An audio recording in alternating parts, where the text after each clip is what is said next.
ఓం నమో నారాయణ. జై శ్రీకృష్ణ.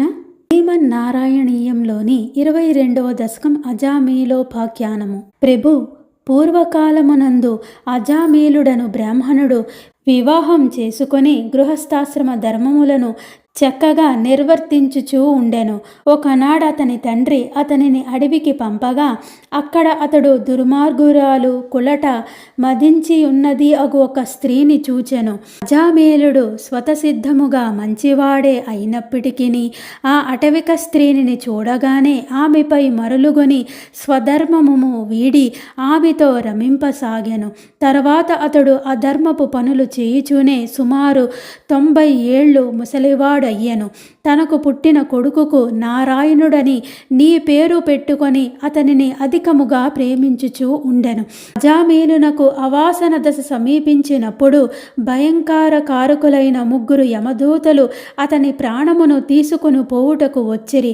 ఆ యమదూతలను చూసి భయపడి పూర్వం నిన్ను ధ్యానించి ఉన్న పుణ్య ప్రభావము వలన నారాయణుడను తన పుత్రుని పేరు పెట్టి పిలిచెను. దేవ, అజామీలుడు దుర్మార్గుడైనప్పటికీ అతని ముఖము నుండి నీ నామాక్షరములు వెలువడిన వెంటనే నీ సేవకులు అక్కడికి వచ్చిరి. వారిద్దరూ 4 భుజములతో పీతాంబరములు ధరించి చాలా మనోహరముగా ఉన్నారు. యమభటులు పాశముతో అజామీలుని లాగుచుండగా విష్ణుభటులు వదిలిపెట్టమని వారిని వారించిరి.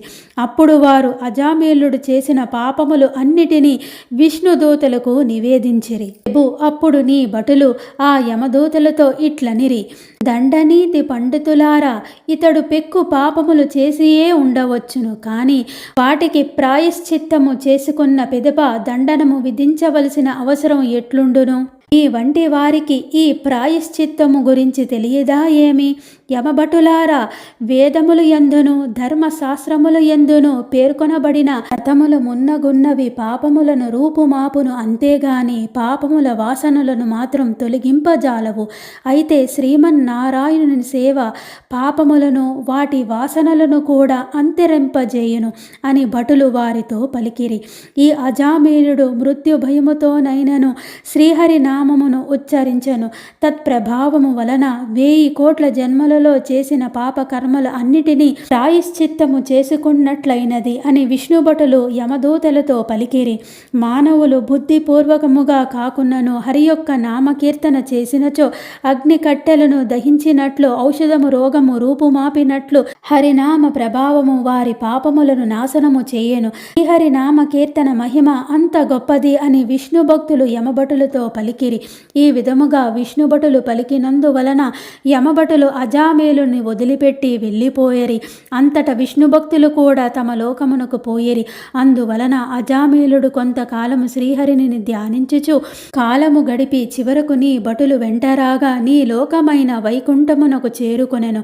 కింకరులు ఈ వృత్తాంతమంతయు యమధర్మరాజుకు తెలియపరిచిరి. అందువలన యమధర్మరాజు భయపడి విష్ణు భక్తుల దగ్గరకు పోకూడదని తన భటులను గట్టిగా హెచ్చరించెను. అట్టి మహిమగల గురువాయూరప్ప, నన్ను నీవు రక్షింపుము తండ్రి. హరే కృష్ణ కృష్ణ కృష్ణ హరే హరే, హరే రామ రామ రామ హరే హరే. జై శ్రీకృష్ణ. జై శ్రీమన్నారాయణ. శ్రీమన్నారాయణంలోని అజామీలోపాఖ్యానము అను 22వ దశకం సమాప్తం. గురువాయూరప్పన్, ఈ 22వ దశకం అర్థాన్ని విన్న అందరికీ నీ అనుగ్రహం ఉండి అందరికీ ఆయురారోగ్యాలు ప్రసాదించాలని మనస్ఫూర్తిగా కోరుకుంటున్నాను. జై శ్రీకృష్ణ. జై గురువాయూరప్పన్.